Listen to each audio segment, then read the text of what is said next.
I just remembered a story I just finished telling my sister, and I don't think I've told her the story before because she was listening to me like the first time hearing the story. Sort of a little windy. I'm out to going to the coffee shop, and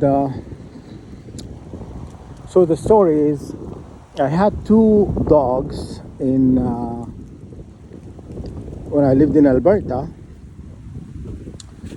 and that one I first got targeted. That things that started to happen and whatnot, and trying to mess with your psyche. And so anyhow, I come from work and I usually let the dogs out to the yard. So I have a backyard and I have a garden in the front, but it's not gated. The one in the back is gated, and it's like almost 3 meters from the driveway in the back. So anyhow, I let my dogs out to the yard to do their business, and I went to take a shower and came back. I usually, that's what I do. Come from work, let the dogs out to the yard, and go take a shower.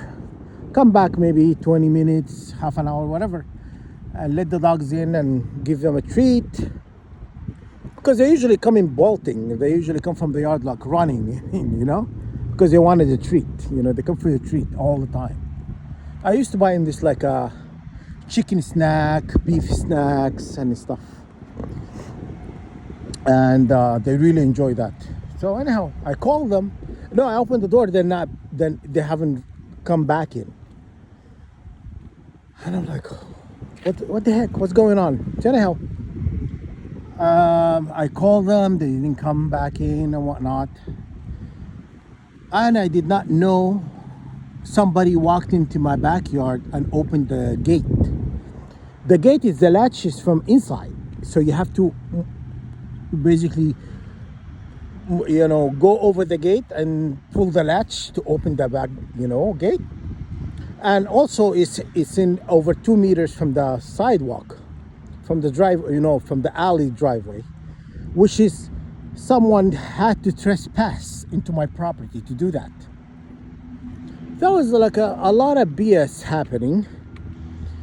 That one is like, it's things like, my alarm going off, and, I find the front door sometime open. Nobody had opened it. Middle of the night, my alarm going off, and, somebody put in the combination to turn the alarm off, and I go downstairs, nobody there. Stuff like that happening, because my rooms are upstairs. 3 bedrooms are upstairs, and living room, kitchen, and the den and all of that is downstairs, right? So whoever was doing that, it was like intentionally trying to mess with you, provoke you. Anyhow, so I end up going back to the story of the dogs. I went around the area, like in the neighborhood, frantic. I was like, what happened? Because I found the gate open, so I knew somebody had opened it. And I ran around like trying to, and I saw this family, and I live close to a park. Like basically the house is next to a park. And so I ran over there because I see these people are like looking at this dog. My Cocker Spaniel, she was a year old or something like that, or 2-year-old. I think 2-year-olds. When we got this another puppy, it's Lhasa Apso.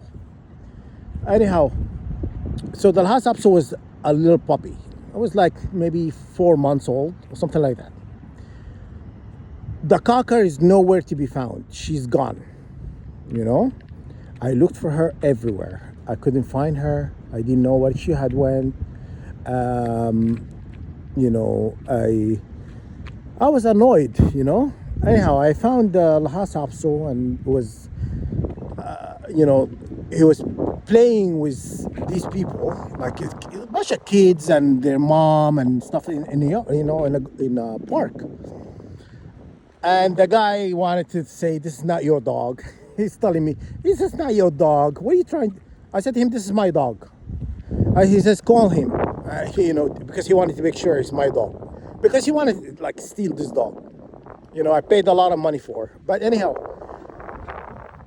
and he goes to me, "Call him," and I said, "Coco, come here," and Coco came running. He came bolting at me.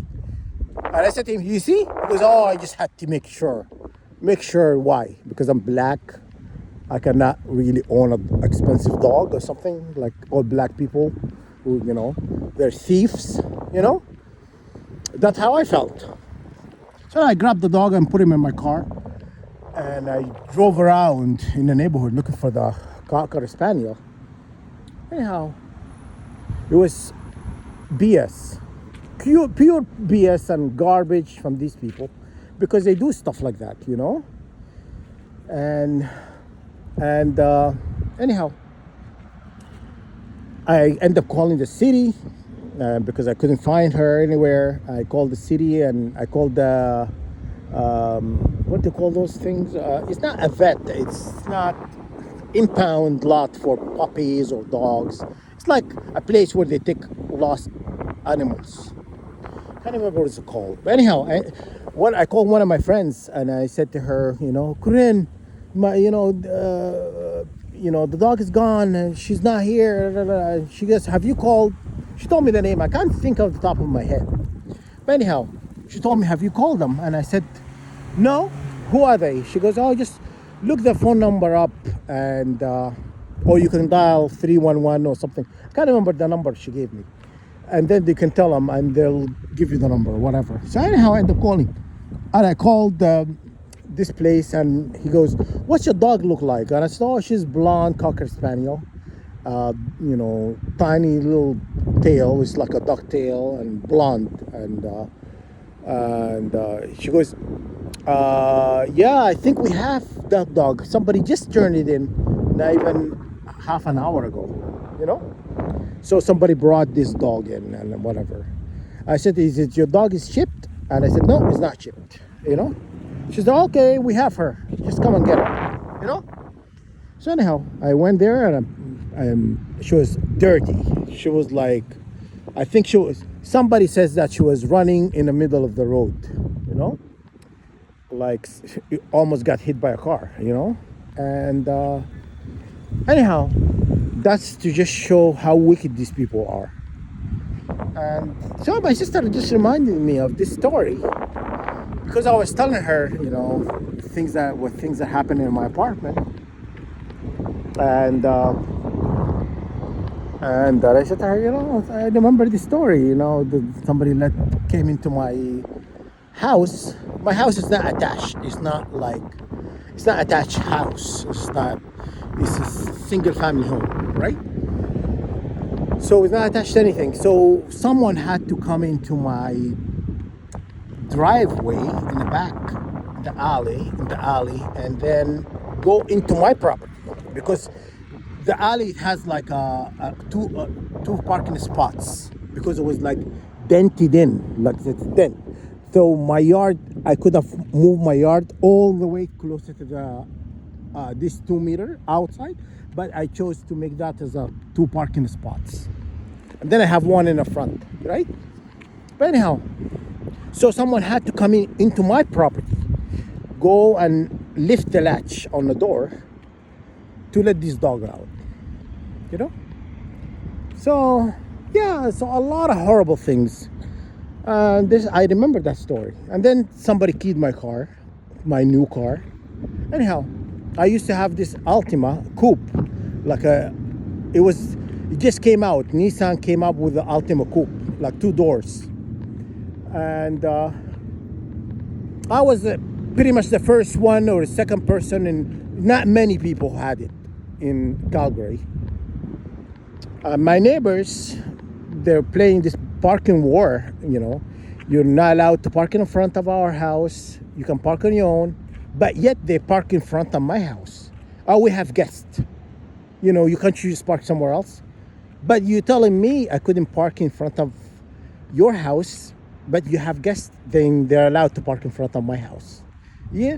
And it was a bunch of redneck whiteys. I lived in this dominantly white neighborhood, but it's like redneck, you know what I'm saying? And anyhow, I was just very lopsided. It was not really fair how they played by the rules. You're not allowed, to park in front of our house, but we can do it to you. So we used to, when I started seeing that happening, when they have guests over the weekend, they used to park in my front of my house. Meanwhile, you're telling me I'm not allowed to park in front of yours. Why can't your guests park in the end of the road and walk to your place? But yet you make it okay for you to park in front of mine, right? You know what I mean? The hierarchy, they think you're above us. That's what's pissed me off. But anyhow, so we're playing this war. And so anyhow, I had my house renovated. So I came in and I gutted the whole house. And so I had these contractors. They come in a van, in a big van and whatnot. And they work late, like in the evening. And they work late in the evening and stuff. And so I told my neighbors not to park in front of my place, because the contractor coming in with their equipments, they don't want to walk across the street. So I told them, I intentionally left my parking spot. I have 2 parking spots in front of my house, so I left them open. But they come and park in there, right? They come and park there, and so I said to the contractor, I'll help you grab whatever you need to, whatever. They came, both of them. So I went and helped them with their equipments to bring. But I parked across the street. My neighbor just across the street. And you know what this lady did? As an older lady, and uh, 4-letter words it start with a C. That what she is. But anyhow, she sandwiched the van. So he was working there like late, like 10 or 11 o'clock at night, because at that point they were ripping up the floor and laying out a new hardwood floors. And so she sandwiched him. She have 2 cars or something like that, but one of her cars parked in the back, similar to mine. Like I park, when I even have guests, I tell them to park in the back of the alley, the 2 parking spots there, because they cannot park. But the one in the front, I don't own that parking spot, but it's front of my house, which is the cul-de-sac. They made this rule: you don't park in front of our house. We want to park in yours, but yet that's not the case. Anyhow, she sandwiched him. You cannot, move a stick, from between him and the van of the contractors. Yeah, true story.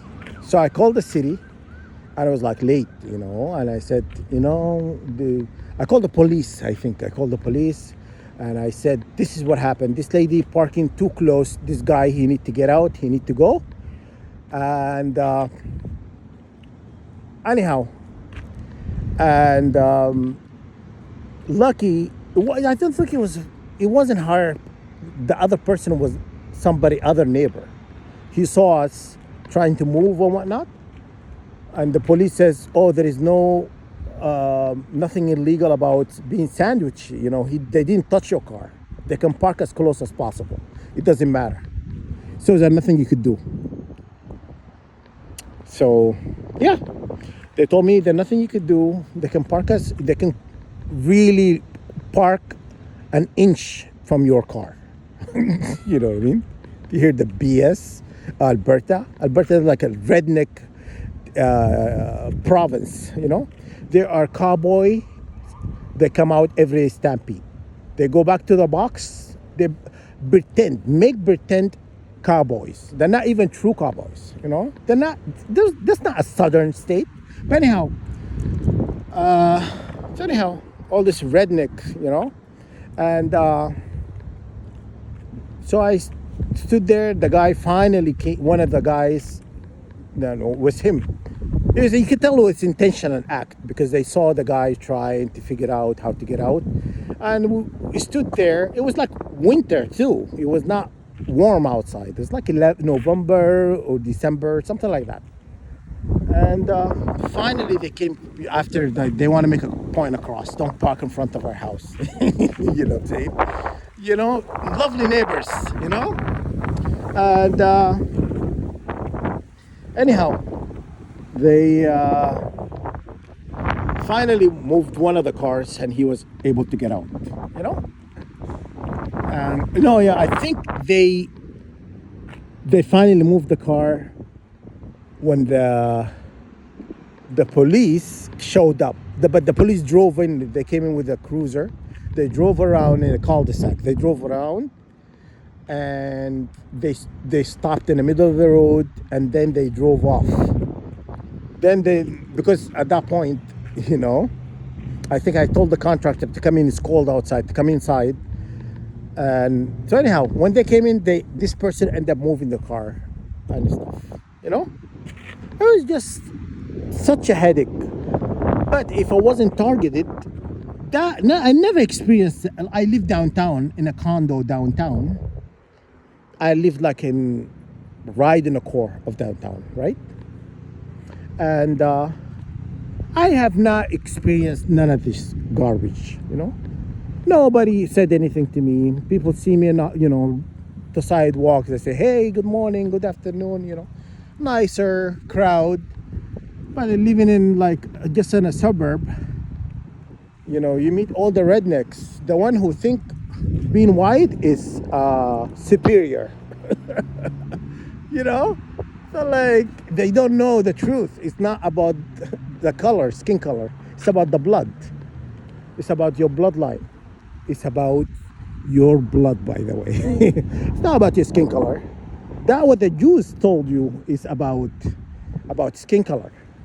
You're black and I'm white, you're green, I'm yellow, you're Chinese, you're Asian, whatever. It's not about that. True story, you know? You learn something new every day.